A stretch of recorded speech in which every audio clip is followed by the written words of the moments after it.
দেশের কৃষি ব্যবস্থাকে ডিজিটাল ফ্রেমওয়ার্কের আওতায় আনতে বড় পদক্ষেপ নিয়েছে সরকার। আগামী 14 এপ্রিল পহেলা বৈশাখে এই কর্মসূচির আনুষ্ঠানিক উদ্বোধন করবেন প্রধানমন্ত্রী তারেক রহমান। কিন্তু এই কৃষক কার্ডের মাধ্যমে কি সুবিধা পাবেন কৃষকরা, জানাচ্ছেন তৌফিকুল ইসলাম আশিক।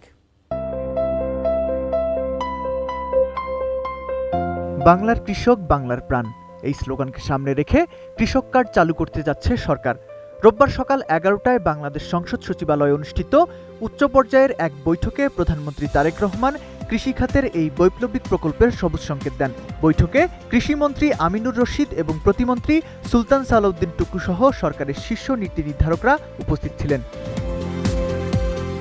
এই কৃষক কার্ড কেবল একটি পরিচয়পত্র নয়, এর মাধ্যমে সরাসরি সরকারি ভর্তুকি, ঋণ এবং নানাবিধ কৃষি সহায়তা প্রান্তিক কৃষকদের হাতে পৌঁছে দেওয়া হবে। এই কার্ড ব্যবহারে কোনো মধ্যস্বত্বভোগীর দৌরাত্ম্য থাকবে না। নোভা এলইডি টিভি, ঝকঝকে ছবি, নিখুঁত শব্দ, 5 বছরের ওয়ারেন্টি। নোভা মানে সঠিক মান, নিশ্চিত সেবা। মূলত এই কার্ডের মাধ্যমে ভূমিহীন ও ক্ষুদ্র কৃষকরা গড়ে 2,500 টাকা করে সরাসরি নগদ সহায়তা বা উপকরণ ভর্তুকি পাবেন। এছাড়া কৃষকরা অগ্রাধিকার ভিত্তিতে 10,000 টাকা পর্যন্ত সহজ শর্তে কৃষি ঋণ নিতে পারবেন।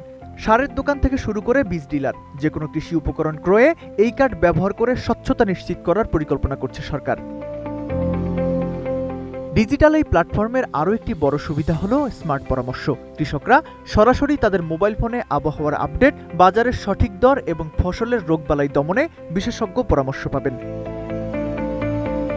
সরকারের পরিকল্পনা অনুযায়ী প্রাথমিকভাবে 8টি বিভাগের 9টি উপজেলায় কৃষক কার্ড বিতরণ কার্যক্রম শুরু হতে যাচ্ছে।